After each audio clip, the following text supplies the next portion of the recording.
Drogas. Fique por dentro. Um bate-papo com o Dr. Antônio Neri Filho. São 8h02, estamos iniciando mais um programa Drogas Fique por Dentro. Esse programa na madrugada de domingo, 8 horas, discutindo sobre maconha, cocaína, crack, álcool, medicamentos e coisas do gênero. E como todo domingo, nós lemos uma pequena poesia de alguém que nos mandou, nem sempre é alegre, nem sempre é triste, mas sempre poetizando. Nós vamos ler hoje os versos enviados por Daniele Moreira Costa, que diz o seguinte, na verdade é o dia seguinte. Unhas descascadas e roídas, eu esparramada apenas com algumas peças de roupa, e o rosto com marcas de lençol. Mesmo quem chega de longe pode notar este cheiro singular e constante. Vai encontrando pelo caminho bitucas de cigarro e algumas garrafas vazias. Se eu não puder recordar o dia de ontem, eu não tenho interesse de acordar, nem mesmo para matar a sede. Esses foram os versos enviados por Daniela Moreira Costa, com o título O Dia Seguinte. E nós hoje estamos ao vivo. Parece que temos um problema com a nossa comunicação telefônica, o que é uma pena, porque nós temos um convidado que responderia muitas questões, é um convidado polêmico, é uma pessoa que luta muito, há muito tempo, vocês verão já, pela legalização. Eu penso que não só da maconha, mas de todas as substâncias psicoativas, e nesse sentido nós estamos no mesmo barco, e particularmente nosso convidado de hoje tem defendido a maconha medicinal. Então nós vamos conversar com o Sérgio Vidal, que é um antropólogo, fez ciências sociais com concentração em antropologia, se eu não me engano, na UFBA, foi parceiro de Edward McRae em muitos trabalhos, de modo que nós vamos hoje conversar com o Sérgio sobre as suas aventuras e desventuras, se eu posso chamar assim, porque eu sei que algumas foram desventuras em torno da maconha e sobretudo da maconha medicinal, desculpa. Mas inicialmente eu dizer bom dia, Patrícia. Bom dia, Nery, bom dia, Sérgio, bom dia, ouvinte da Metrópole. Bom dia, Sérgio, agora sou eu quem diz, eu já anunciei o homem, mas agora é que eu digo bom dia, né? Então, nós vamos conversar nesses próximos quase 50 minutos sobre o trabalho que você tem feito. Mas eu começaria, Sérgio, lhe provocando numa outra coisa. Eu lhe conheci no CETAD, mais pelo caminho da legalização. Eu me lembro que eu lhe convidei uma vez para nos falar sobre um pouco essa história da criminalização, e você escreveu textos e falar um pouco da sua tese também, sobre a questão desta criminalização, que no começo não era. Mas você podia dar uma ideia para os ouvintes da Metrópole, assim, de um modo breve, porque a gente tem muita coisa para conversar sobre por que nós caminhamos para a criminalização, em particular, da maconha? Então, primeiro eu quero agradecer de estar aqui, para mim é uma honra. E assim, lembrando bem, assim, na primeira vez que eu participei de um evento no CETAD, foi justamente para meio que dar essa história de como a maconha foi proibida no Brasil, que tem uma particularidade, uma coisa bem específica brasileira, né? Sim. Na verdade, todas as substâncias, muitas substâncias sempre foram consumidas pelos seres humanos ao longo de toda a história da humanidade. Uhum. E no momento em que elas começam a ser proibidas, cada determinada substância, é justamente porque quem fazia uso era uma população que era discriminada em um determinado grupo social. No Brasil, a substância que foi discriminada foi a maconha porque ela era a substância consumida pelos negros, pela população pobre, pela população de zona rural, os camponeses e tal. Recentemente foi publicado um livro, agora em abril, sobre a história da maconha no Brasil, que reforça essa tese. Sim.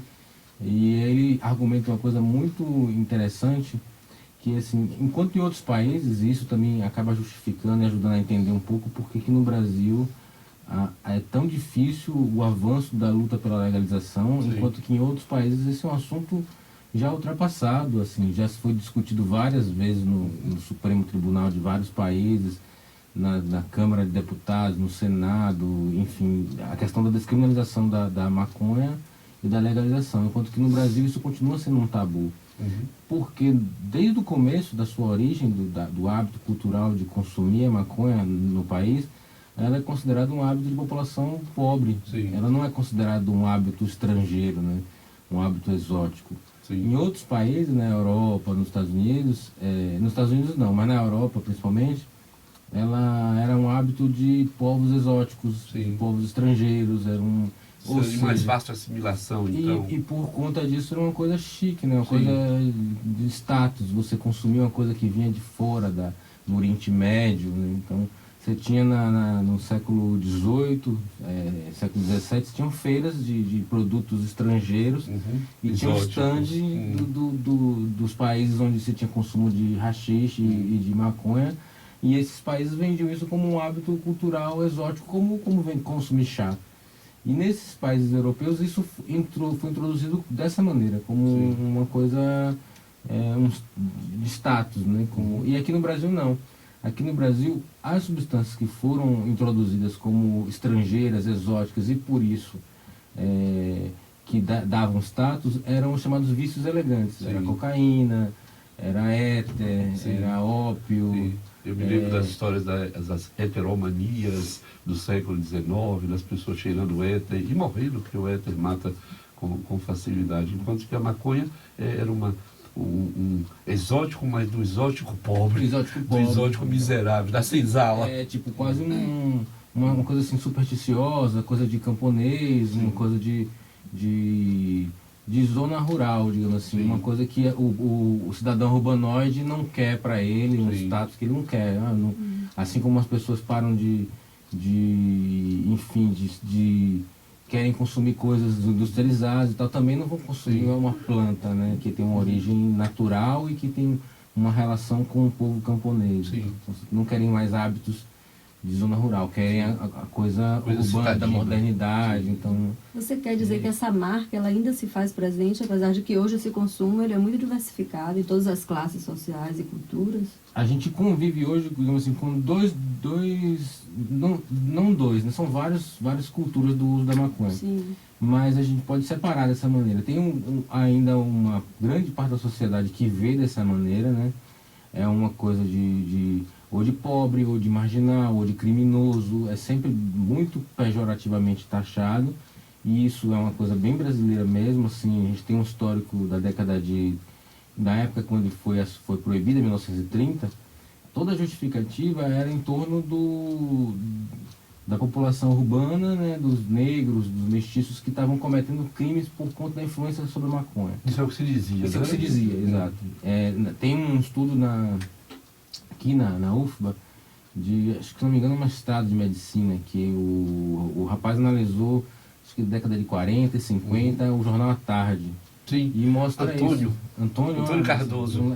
Exatamente. Vai examinar toda a publicação jornalística, em particular à tarde, ao longo de muito tempo, a partir dos anos 40, e verifica, quando ele está lá já nos anos 80, eu não imagino, para os anos 90, que é a sua tese, ele vai encontrar que o discurso é o mesmo, a fórmula de descrever a mesma, o marginal maconheiro atacou, quer dizer, isso é igualzinho a 1930, 1940, quando está lá escrito no mesmo jornal, o maconheiro violento, movido insanamente transformado pela droga, quer dizer, ele vai encontrar que não muda. E perverte toda a lógica, porque assim, por exemplo, ninguém chega e fala assim, aquele cara ali é um comedor de hambúrguer que cometeu um assalto. Sim, né? Tipo assim, você coloca todo o comportamento da pessoa em torno de uma coisa que ela fez, como se justificasse tudo que ela fez. Então a imprensa, nesse período, isso é muito importante, muito bacana do trabalho dele, que ele faz isso. Ele fala, olha, todos os crimes tinham muitas práticas, muitas condutas envolvidas em torno dele, mas na hora de construir um título para a matéria, era sempre assim, o maconheiro fez isso. Insano acabou de matar alguém. Então, tipo assim, a figura do maconheiro entrava como... Agora, Sérgio, Como é que você vê, por exemplo, isto? Que aproximação você faz disto que você está trazendo agora com a guerra às drogas, que eu acho que se inicia nos anos 20 e 30, com a proibição da maconha em Nova Orleans, sobretudo em Nova Orleans, contra os negros e toda a propaganda que os Estados Unidos vão fazer com relação à maconha, com aqueles filmetes que a gente vê uma pessoa, um cowboy, cômico, né? Não é? Um cowboy fuma um cigarro de maconha, os olhos ficam arregalados e ele se transforma ridiculamente num sujeito agitado, ele completamente, quebra tudo, pega um revólver inopinadamente e mata o outro. Como é que você vê essa aproximação, se é que ela houve, entre nós, nossa prática proibicionista no Brasil e essa prática proibicionista norte-americana em torno dos negros? A gente tem teve uma relação nesse momento que inclusive falta ser melhor esclarecida, porque a gente tem correspondências entre cientistas brasileiros, autoridades políticas americanas, cientistas americanos desse período, 1920, 1910. Então falta investigar ainda como era essa relação, procurar ver as cartas que eram trocadas. Tem alguns cientistas emblemáticos desse período, que é o Rodrigues Doria. Sim. Brasileiros. Baiano que se torna deputado no Rio de Janeiro. E daí ele vai para o Congresso Pan-Americano de Ciência e tal. Então, ele internacionaliza um discurso que é brasileiro. Criminalizador, eugenista, né, um discurso científico, né? Então, assim, ele dá o lastro científico que, num outro momento posterior, né, década de 30 até década de 60, vai dar o lastro para poder justificar que a ONU construa uma proibição. Foi um brasileiro que defendeu isso. Foi um grupo brasileiro. Baiano. Ele vai deputado no Rio de Janeiro. Ele sai daqui, vai para lá, constrói toda essa articulação num congresso em 1921, alguma coisa assim. Teve uma reunião na época, a Liga das Nações Unidas, ainda não era a Organização das Nações Unidas, e eles não iam discutir maconha, eles iam discutir cocaína e ópio, porque essas reuniões foram criadas justamente por causa da guerra do ópio, para regulamentar esse mercado aí. Então, o que os brasileiros passam a fazer? Como sempre fazem, olha, meu problema também é importante, precisa de atenção e tal. Então, os brasileiros se articulam com os estadunidenses, com o Egito, eu acho, o representante do Egito, o representante da Grécia e mais uns. Tem uns livros documentando isso bem interessantes. E daí esses representantes daí conseguem aprovação no Conselho Maior, né, que estava só interessado em ópio e cocaína, consegue a aprovação de uma comissão para discutir e trabalhar sobre maconha. Então essa comissão trabalha silenciosamente de 1921, 24, se não me engano, até 61, quando finalmente na Convenção de Nova York eles colocam a maconha proibida mundialmente. Interessante. Você vê muita diferença hoje dessas coisas dos anos 40 com relação à maconha? Hoje você vê muita diferença do ponto de vista de tratamento que se dá à maconha e aos usuários de maconha? Com relação a preconceito, a proibição, o sofrimento dessas pessoas, a perseguição policial. Você acha que nós estamos no caminho de mudar isto? Eu acho que a gente está num momento assim, eu tenho um amigo que ele fala uma coisa bem interessante. A gente parece que está mudando, mas se a gente não continuar tensionando, acaba voltando e não muda. Então, assim, a gente não sabe se a gente continuar lutando, a gente vai conseguir chegar num momento ideal, onde o usuário não vai ser mais perseguido, vai ter os seus direitos reconhecidos e tal. Mas se a gente não fizer nada, pode ser que a gente não consiga, ficar pior até. Eu acho que, assim, a gente teve um momento que até a década de 40, 50, tinha uma tolerância maior, mesmo sendo proibido, porque ainda era o início da repressão. Teve um aumento da repressão na década de 60, 70. Influência talvez também da prática americana proibicionista. Da guerra às drogas de Nixon, que foi declarada nessa época, da própria convenção, que, digamos assim, já era proibido por uma lei brasileira, mas não tinha um documento internacional proibindo. Ratificando isso, exato. Né? Então, tipo assim, eles passaram a ter uma justificativa maior para fazer isso. Então, rapaz, se a gente vê, tem alguns textos falando sobre a história da maconha no Brasil, explicando que nesse período também a própria Polícia Federal começa a queimar mais plantações no Nordeste, no Norte, começa a perseguir populações indígenas que cultivavam, começa a controlar melhor a Os fronteira. norte-americanos vão Isso passa a invadir ser uma Bolívia e justificativa Colômbia, vão também. queimar plantações de maconha, vão queimar, Exato. inclusive, É quimicamente. o mesmo não período, é? que é o período de início da guerra às drogas, da Sim. War on Drugs, né, que é o Nixon declara, vamos que combater as drogas da mesma maneira que combatemos no Vietnã. Sim, mas isso passa a ser uma justificativa também para você perseguir populações que já são populações marginalizadas, Porque como os índios, se declara os guerra às negros. drogas, Isso. você não tem como, eu vou Declara bater guerra nessa às planta, pessoas. você declara guerra às Você não pessoas. se bate em exato. plantas, né? Isso é verdade. Você Eles que declara guerra as às drogas não pessoas. são importantes. Mas sempre teve uma importantes questão as de pessoas. classe aí, Como? quer dizer, isso sempre teve uma questão Sempre de teve, classe, exato. porque assim, você usava isso como justificativa para combater determinadas populações vulneráveis, os negros, os índios, os isso. pobres. Sempre, né? sempre foi. o E argumento sempre as foi pessoas esse. que tinham uma condição social melhor, os brancos, os ricos, sempre se lidou de uma forma diferente. Até essa questão, tipo assim, a substância que era utilizada por essas populações que tinham acesso ao poder político e econômico não foram proibidas, né? Que era a substância, o álcool, o tabaco. Sim. Até houveram tentativas de proibir essas substâncias, mas foram tentativas que não foram levadas adiante, né? E hoje, Sérgio, o seu trabalho principal tem sido em torno de quê? Hoje, principalmente de 2010 para cá, eu tenho focado na questão do cultivo. Então, eu Sim. defendi um trabalho de monografia, né, de final de curso em antropologia, com uma pesquisa sobre pessoas que cultivavam para consumo pessoal. Cultivavam maconha. Cultivavam maconha Para uso pessoal. Para uso pessoal. Tanto para uso recreativo como para uso medicinal. Sim. E daí, assim, de lá para cá, eu tenho dado muitas palestras sobre uso medicinal, sobre cultivo. Eu escrevi um livro, né, um livro sobre cultivo. E tenho falado muito recentemente, especificamente sobre a questão medicinal. Escrito artigos falando sobre especificamente uma doença, esclerose lateral amiotrófica, e como a maconha pode ajudar. Qual é o produto da maconha que é útil nesta doença? Então, a maconha ela tem mais ou menos umas 100 substâncias que são produzidas só por ela, então, Sim. que não é produzida por nenhuma outra planta. Sim. Dessas 100 substâncias, mais ou menos, a gente já sabe hoje em dia que mais ou menos umas entre 60 e 50 tem potencial medicinal. Sim. As outras a gente não sabe ainda, mas Sim. é possível também. Dessas 60, as principais, mais conhecidas é THC, CBD, CBG e CBN, mas Sim. tem outras também. Sim. São as siglas do produto, né? Canabidiol, no fundo, são todos canabidióis. São né? todos Como os se chama. canabinoides, isso, mas todos, cada um com um nome, cada um com uma função, e a interação entre eles também causa um efeito e uma alteração específica. Sim.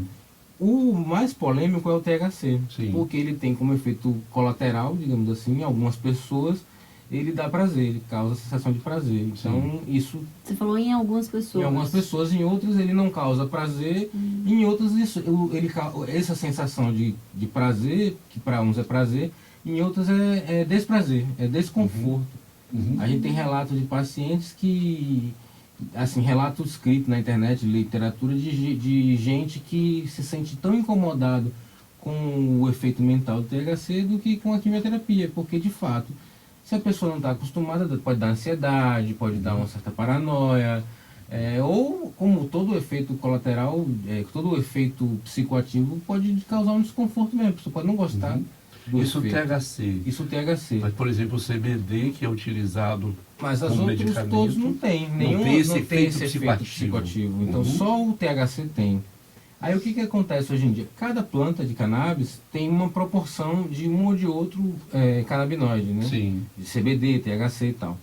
O CBD, ele de certa forma modula e anula um pouco o efeito psicoativo do THC. Sim.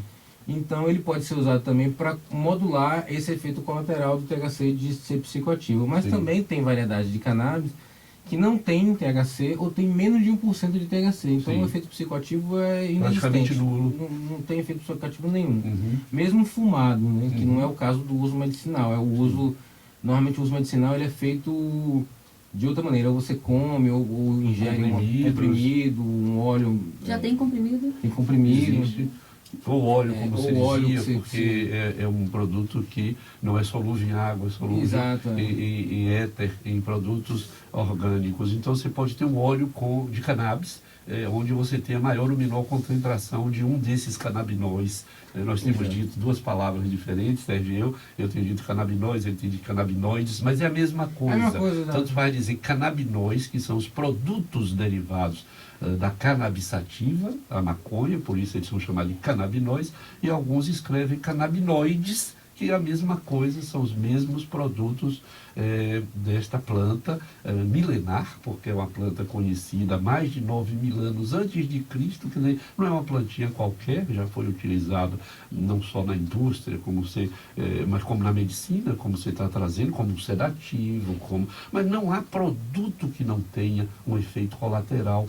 Por exemplo, mesmo que uma determinada planta não tenha muito THC, ele vai ter outros canabinóis que vão produzir efeitos benéficos em determinadas circunstâncias ou maléficos, se isso não for bem usado. Mas os gregos antigos já diziam, o fármaco é o mesmo que cura e é o mesmo que mata.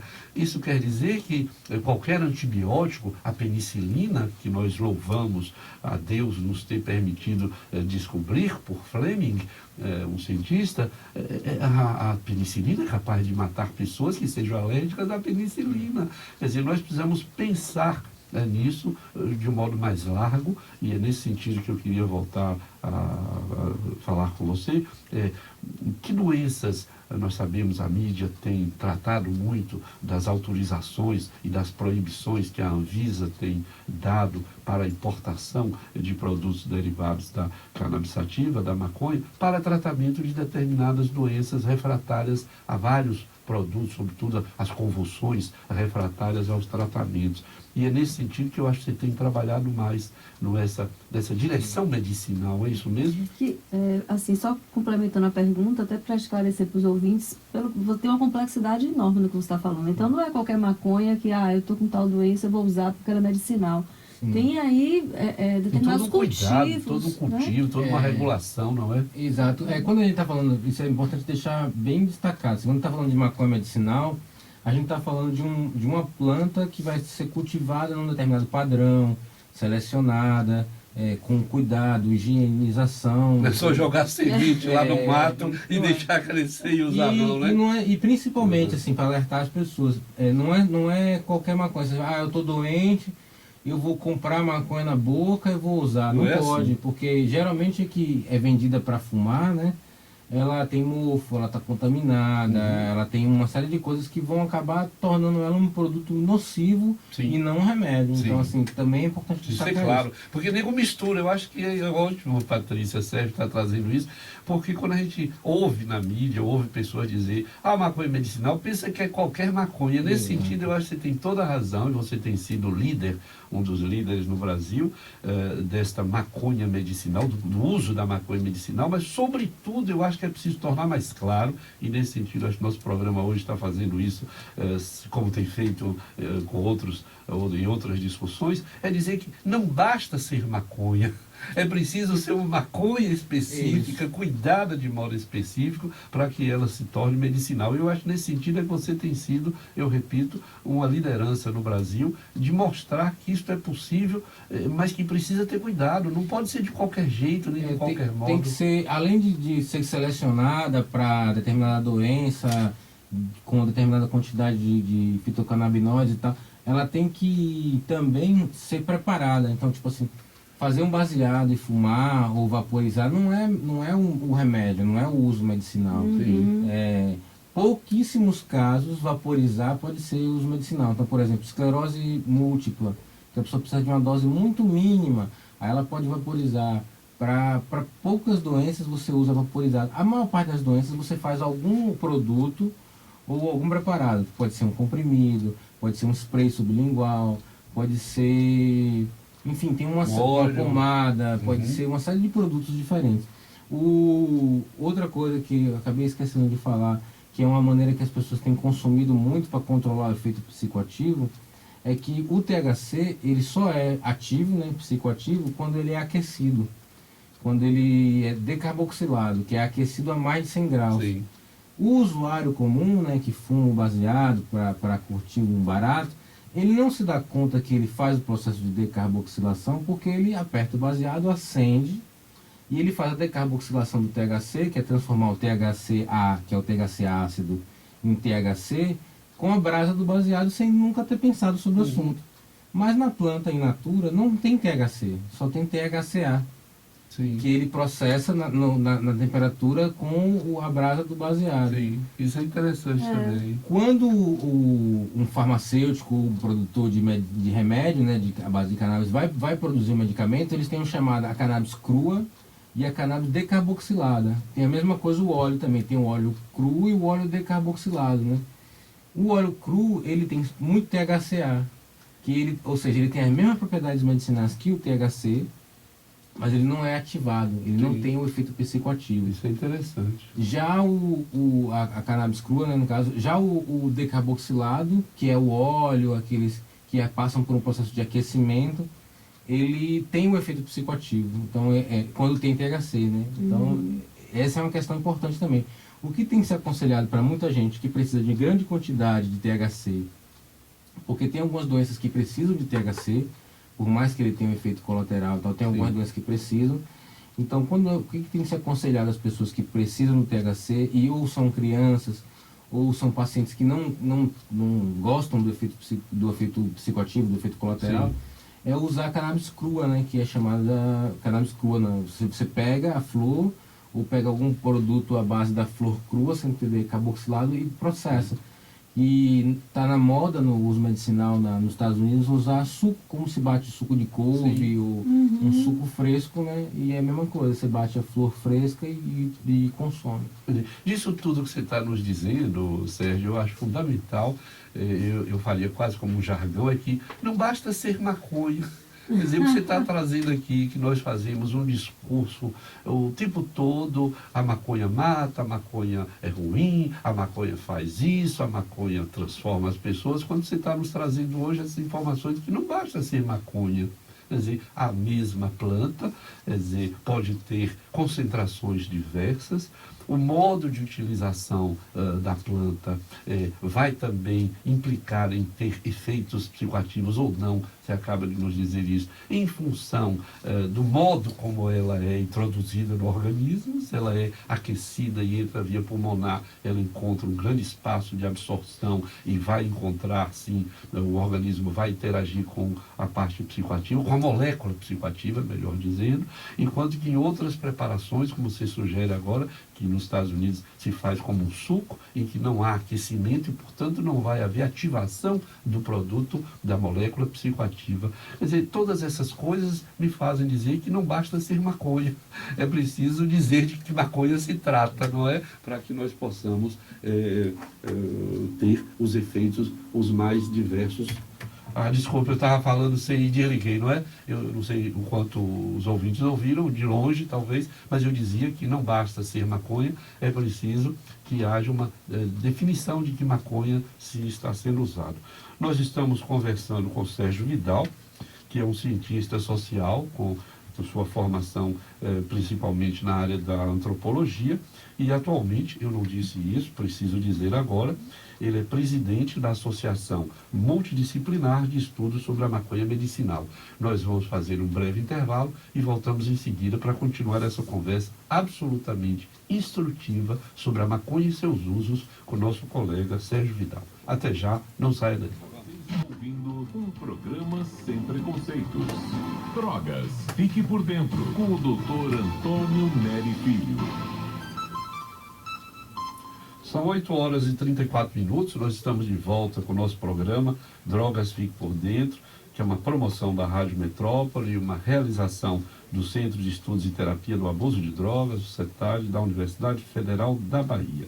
Nós estamos conversando com Sérgio Vidal, que é presidente da Associação Multidisciplinar de Estudos sobre a Maconha Medicinal. E aqui no intervalo nós continuávamos a conversar com o Sérgio, dizendo, mas nós precisamos falar mais dessa diferença entre o que é maconha medicinal e o que é esta outra maconha, como você dizia, uma maconha que tem mofo, uma maconha que deve ter fungos aí como que, é uma maconha com uma concentração de THC diferente da concentração de THC na maconha cultivada para fins medicinais, além de outros produtos. Agora, você dizia uma coisa, já no finzinho aí, eu aqui quieto, ouvia você conversar com Patrícia sobre a concentração de THC.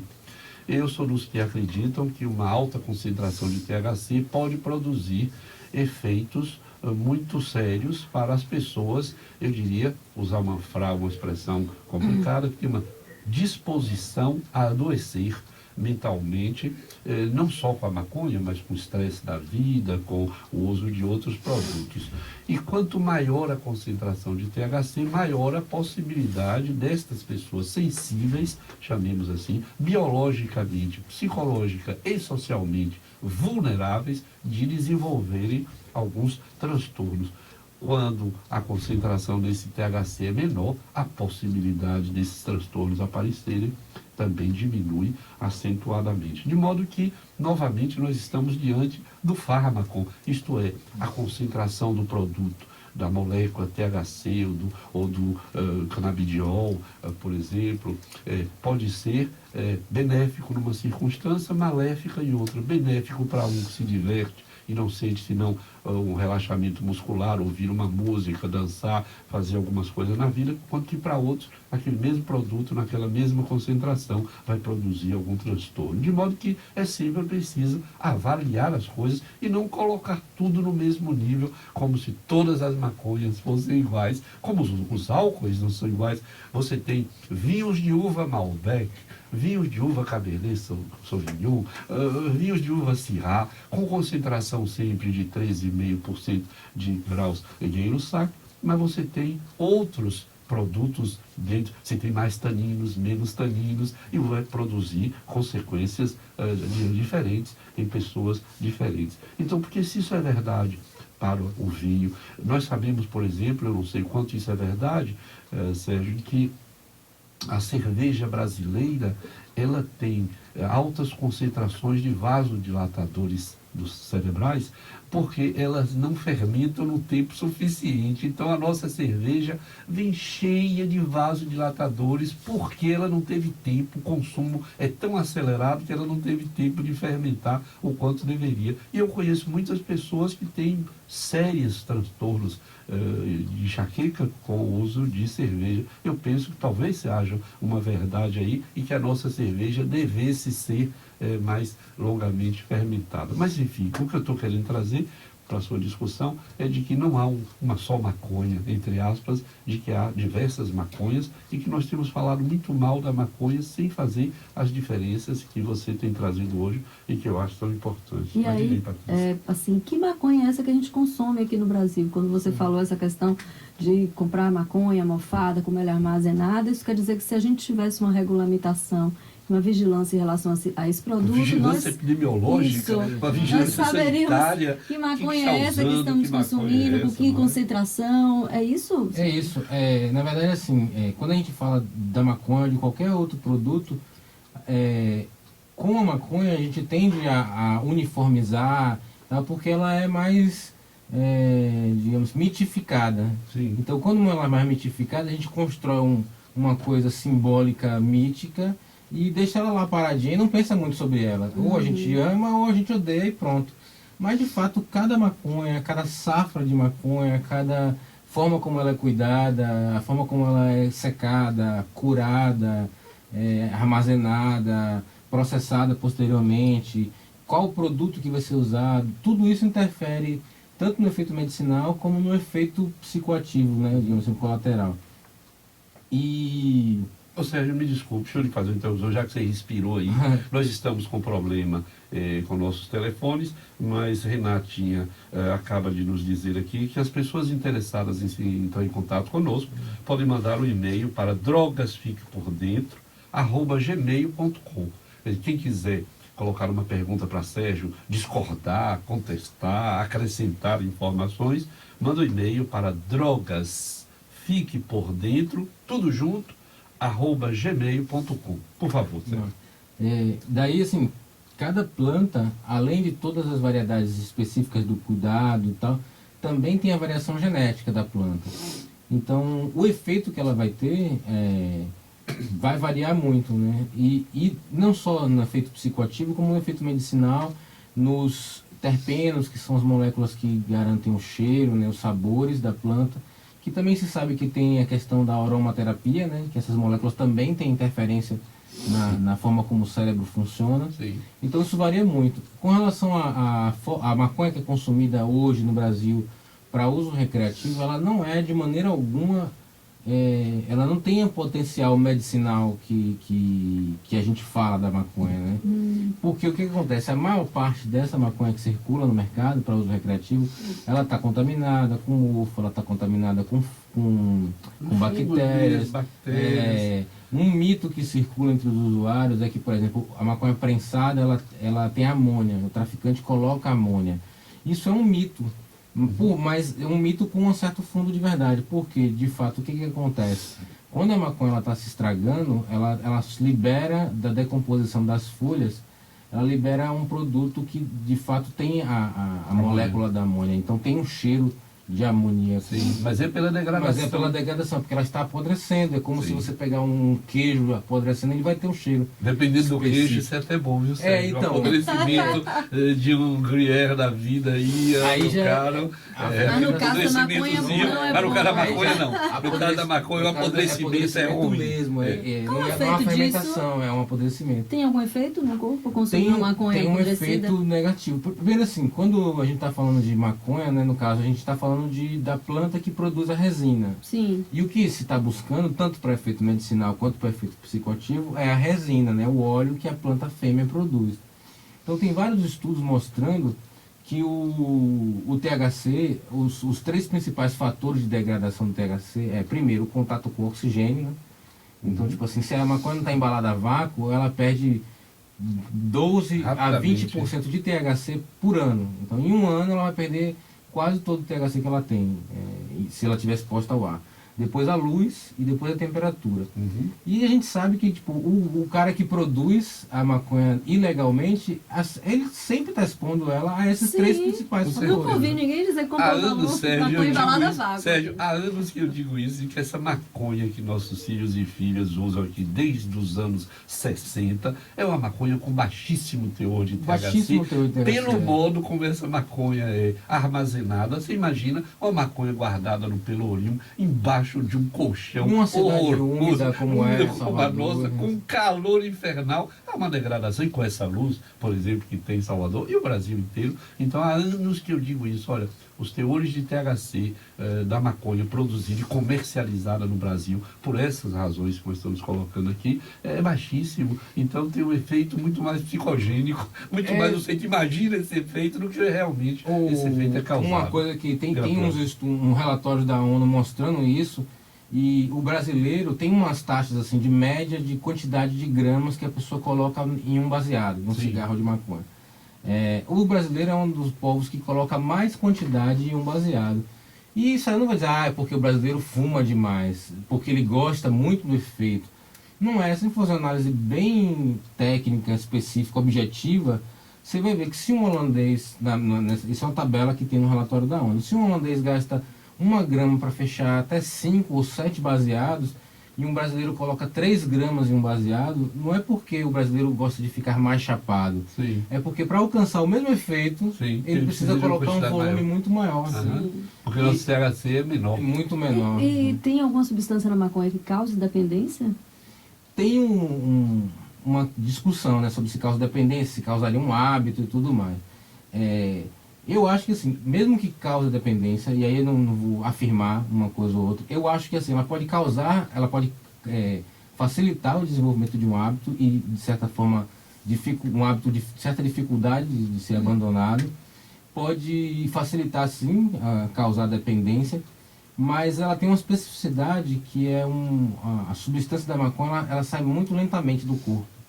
Então, de certa forma, mesmo que Ela cause se uma deposita em dependência, gorduras. isso, mesmo que ela cause uma dependência, nas pessoas que ela causa a dependência, ou pessoas que estejam em algum estado que facilite essa dependência se instalar, como o efeito ele vai saindo aos poucos, uma possível, digamos assim, uma fissura, né, para retornar uma dose, vai ser um processo menos doloroso do que uma substância como a cocaína. Então ou não outra causa substância. tolerância também. Então, nesse ela, sentido. exato. Não causa. Ela tem algumas especificidades que dificultam o estabelecimento dessa dependência. Então, você está lá fumando a mesma maconha durante uma semana.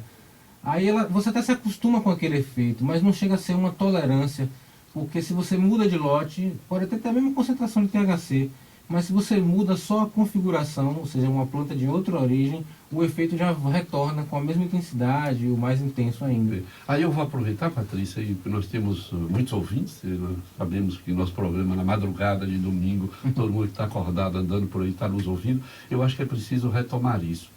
Do ponto de vista químico, há substâncias com maior capacidade de transformação na fisiologia do sistema nervoso central do que outras. Por exemplo, a cocaína altera os neurotransmissores, adrenalina, noradrenalina, de um modo absolutamente fantástico, o que provoca uma alteração na fisiologia do sistema nervoso central muito rápida, eu diria até muito eficaz, produzindo o que nós vamos chamar uma dependência química. Isto é, esta alteração marca a memória do sujeito, da pessoa, e a pessoa não só se lembra da alteração, como o organismo dessa pessoa está sujeita objetivamente a uma alteração. Com a maconha não é assim. As alterações que o THC pode produzir, ou as alterações produzidas pelo THC no sistema nervoso central, se eu fosse comparar com as da cocaína, eu diria que a cocaína está em 10 e a maconha estaria em 1. Então, a capacidade química do THC produzir esta alteração no sistema nervoso central é absolutamente pequena e quase que não é responsabilizado, não pode ser responsabilizado por essa dependência. Agora, você, tanto quanto eu e Sérgio, sabemos que para que alguém se faça dependente de um produto, há de se considerar o social, quer dizer, a vida, as circunstâncias, o lugar, as necessidades, o organismo da própria pessoa e a substância utilizada, Sim. de tal modo que alguém pode se tornar dependente, sim, do THC e da maconha, mas não exclusivamente Pelo pelo poder efeito, químico. pelo poder químico do Sim. THC, mas porque essa pessoa pode estar numa situação de extrema tristeza, de vulnerabilidade social, de mal-estar no trabalho, Solidão. de mal-estar afetivo, de solidão, e ele passa a usar essa substância como uma alternativa para a sua vida, mas não porque quimicamente a maconha seja capaz de produzir isso. Potencial. De modo que eu voltaria a dizer, já dissemos isso ao longo desses 15 anos de trabalho na metrópole, que para que alguém se torne, ou toda vez que alguém usa um produto, há de se considerar as circunstâncias socioculturais, há de se considerar as circunstâncias biopsicológicas dessa pessoa, a sua biologia e a sua psicologia, e, claro, o próprio produto com as suas competências. Eu acho que, sem considerar esses 3 parâmetros, que são absolutamente variáveis para cada pessoa, nós não podemos dizer, de modo algum, que toda substância usada de qualquer modo vai produzir uma dependência química. Eu queria retornar a falar da questão da sensibilidade que algumas pessoas têm, Esteja né, à do vontade, THC, esteja à que eu vontade. acabei não comentando, e é uma coisa que eu acho realmente muito importante de destacar, porque assim, tem muita gente que realmente tem sensibilidade ao efeito do THC, e de fato tem várias pesquisas que mostram isso, que o THC ele é um provocador de ansiedade, especialmente quando ele é aplicado, consumido isoladamente. Sim. Então tem uns estudos da década de 80 que alguns voluntários foi aplicado a eles o THC isolado, puro, e o THC em combinação com o CBD. Sim. E alguns desses usuários que consumiram o THC isolado tiveram um episódio de ansiedade, né? E os que consumiram o THC com o CBD relataram que sentiram mais prazer na experiência do que os que consumiram THC isolado. Então, hoje em dia, durante um período, né, na década de 70, 80 e 90, todo o mercado da maconha, o foco era temos que produzir mais THC, mais THC, mais THC.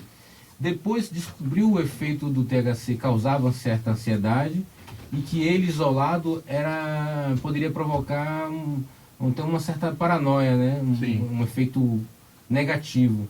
Então se procurou buscar variedade de maconha que tivesse uma quantidade de CBD para modular esse efeito do THC e torná-lo mais prazeroso. Sim. Então, curiosamente, se você entrar em sites que vendem semente de maconha, e aí tem lá em alguns lugares que falam, essa planta tem bastante CBD, que ajuda a tornar o THC mais prazeroso. Sim. Tipo assim, é um discurso não medicinal, focado na questão do prazer, Sim. mas que reconhece que o THC tem um efeito que deve ser controlado também, né? Sim. Então esse é um alerta que deve ficar para algumas pessoas que realmente têm a sensibilidade e têm uma tendência a muita ansiedade, o síndrome do pânico, Sim. ou esquizofrenia, ou algumas dessas questões que de fato devem evitar a maconha com baixo teor de CBD. Sim. Para essas pessoas, né, esse tipo de usuário que quer consumir maconha, mas que sente que tem sensibilidade porque assim tem gente que insiste, né, mesmo falando, eu tenho essa dificuldade, mas eu quero fumar.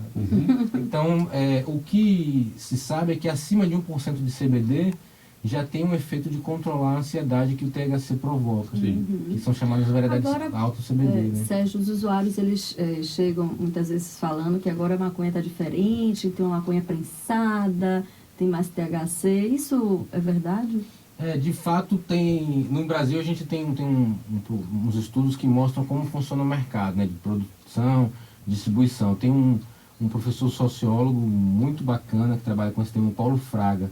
E daí eu sempre uso ele como referência. Ele lançou recentemente um livro chamado Os Plantios Ilícitos na América Latina, que é sobre o cultivo, ele estuda o polígono.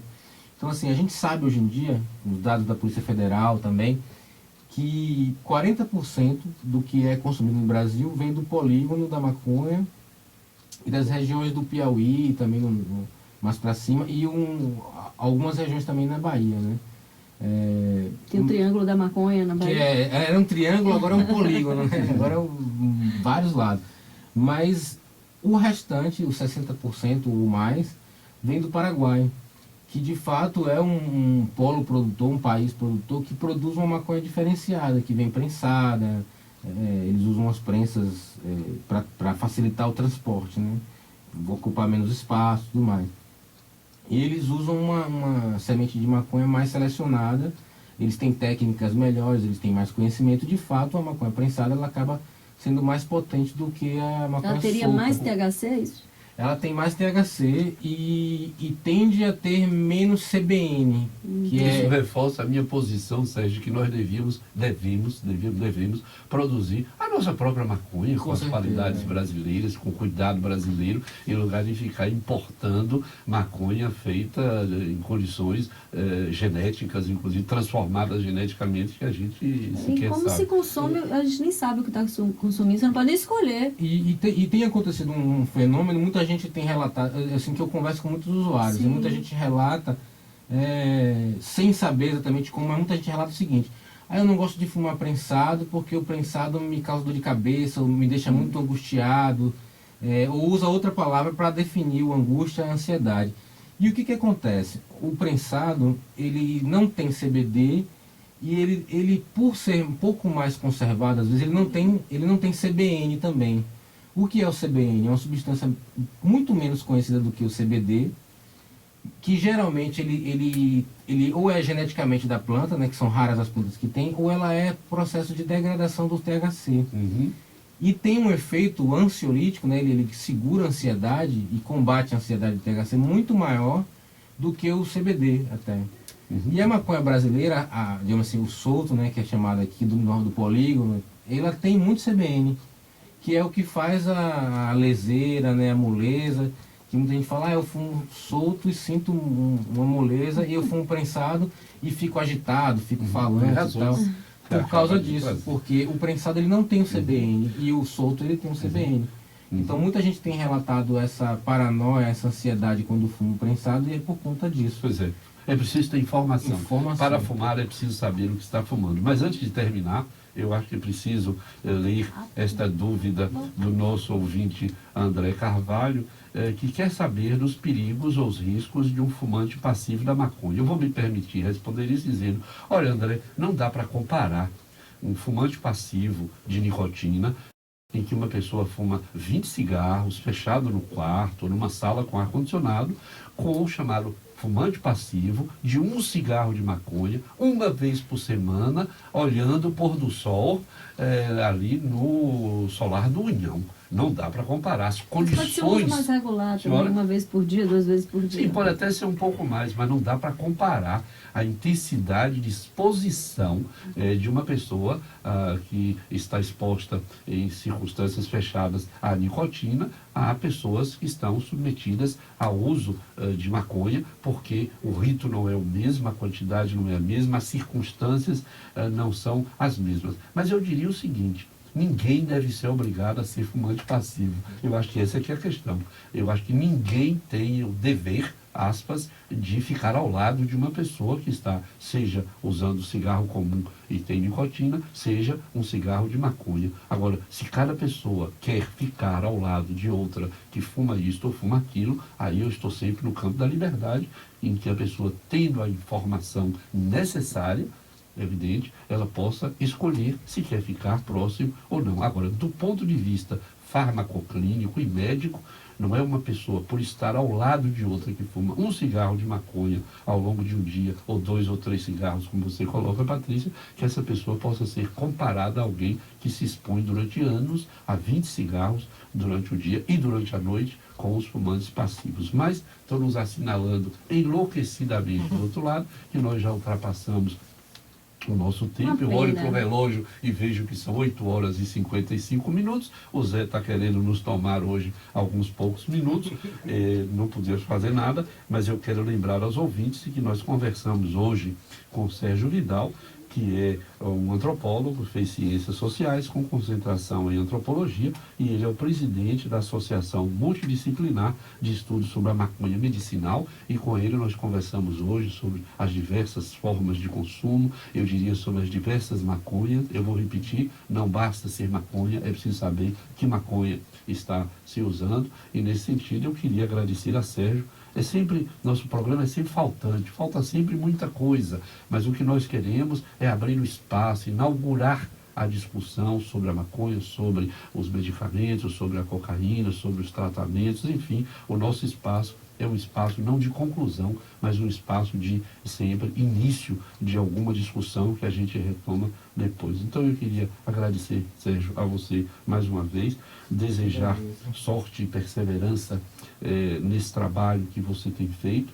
Acho até que algumas pessoas compreendem mal o seu trabalho, como se fosse um mero defensor da maconha. Eu acho que você é um cientista que está propondo às pessoas pensarem a maconha do ponto de vista da saúde e não da doença, e como um cientista e não como um mero, aspas, propagador de uso de maconha, como se possa eventualmente pensar que os que defendem a legalização possam ser. De modo que eu queria lhe agradecer e lhe parabenizar pela força e pelo trabalho que você tem feito ao longo de muito tempo no Brasil. Eu acho também, Sérgio, que esse programa foi muito informativo, que as pessoas deveriam se informar mais para tomar posições em relação a temas que a sua definição atinge tantas pessoas como a criminalização. Então, acho que Sérgio pode até retornar aqui conosco. Eu agradeço e fica, quando vocês quiserem, eu volto. Faço questão. Para mim é uma honra para continuar. E a música, Sérgio? Eu queria aproveitar e deixar o site da AMEN, da associação, que é www.amen, com 2 M's no final, .org. AMEN é A-M-E-M-M? Isso. .org. É quase que amém. Exato. Eu pronunciaria amém, dizendo que tem 2 M's no final. 2 M's no Isso final, é interessante. E qual é a música, Sérgio, que você vai a terminar o seu programa? É Igualdade e Justiça, Equal Rights, que é do Peter Tosh, né? Então, eu acho que é o pedido de que ele fala, não precisamos de leis, precisamos de liberdade, de igualdade e justiça. E acho que é uma boa fala que a gente precisa muito. Então vamos terminar nosso programa ouvindo esta música.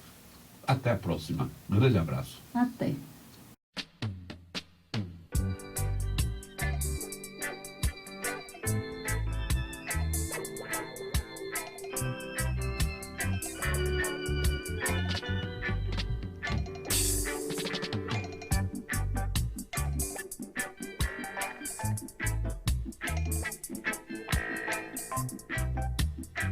Obrigada.